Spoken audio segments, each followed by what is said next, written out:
how to log into LinkedIn without a password. Hey guys, in today's video, I'm going to show you how to log into LinkedIn without using a password. Stick around till the end so you don't miss any important steps. Let's get started. First, head over to the LinkedIn homepage. Normally, you'd see the boxes to enter your email and password, but instead of going that route, look for the option that says Sign in with Google. Go ahead and click that.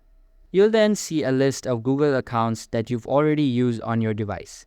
Just choose the account you want to connect with LinkedIn. If you don't see your account there, you can add it manually. After picking your Google account, sometimes LinkedIn will ask you to confirm it again on a detailed screen. Don't worry, that's normal. It's just an extra security check to make sure you're using the right account. Next, you might be asked to complete a quick CAPTCHA verification.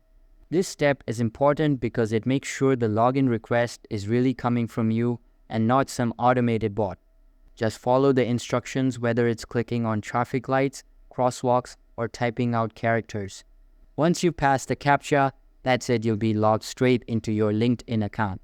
No typing in passwords, no hassle, just quick and secure access. The best part about this method is that it keeps your LinkedIn profile connected with your Google account. So every time you want to log in, you can do it with just a couple of clicks. If you found this helpful, make sure to like the video and subscribe for more quick tutorials. Thanks for watching, and I'll see you in the next one.